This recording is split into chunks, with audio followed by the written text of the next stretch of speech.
If Western establishment leaders figured that the conflict in Ukraine would consolidate support for them to the exclusion of everything else going on inside their own countries, turns out that they were wrong.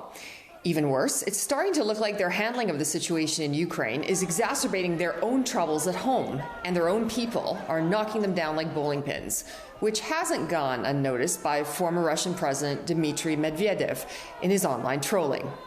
The most recent member of Ukraine's EU pom-pom squad to find himself teetering on the brink and offering his resignation is Italian Prime Minister Mario Draghi. Turns out that people are a lot less focused on Ukraine when they're worried about feeding themselves.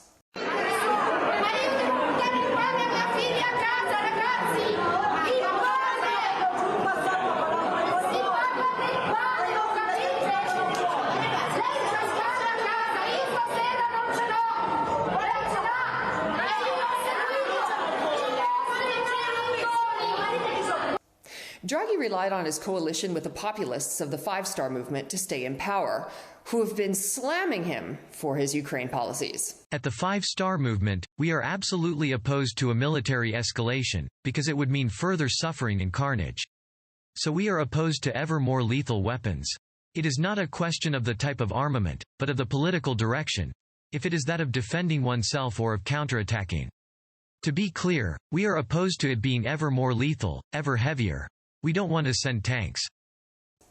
Populist officials have tapped into significant concern among Italians, with 45% of citizens against sending military aid to Ukraine. UK Prime Minister Boris Johnson was plank-walked by his own Tory party and cabinet, exasperated in the wake of a series of domestic scandals.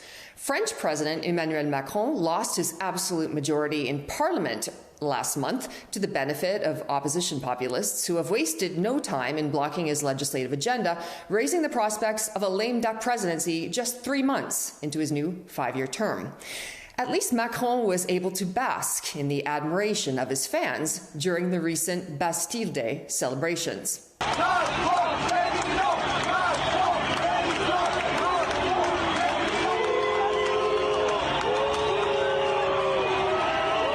German Chancellor Olaf Scholz is now caught up in a scandal after his own party acknowledged this week that at least 9 women filed police complaints alleging that they were given a date rape drug at the annual Summer Bash, attended by Scholz and his party's MPs. Estonian Prime Minister Kaja Kallas lost her populist coalition partner last month when they disagreed with her anti-Russian approach to the situation in Ukraine. Although she was able to cobble together enough backing to hang in there, inflation in Estonia is the highest of the entire Eurozone. And it's the populists who are gaining ground in Estonia and everywhere else in Europe to the detriment of these establishment fixtures who may not have even hit rock bottom yet. Berlin just set aside 2.4 billion euros for Ukrainian refugees, even as German taxpayers are told to brace for energy shortages due to the EU's own sanctions. A warning also echoed here in Paris. Ukraine is all these leaders have on their minds these days. It's the big rock in the middle of the bike path, and by obsessing over it to the exclusion of everything else, they risk colliding with it directly and completely wrecking themselves.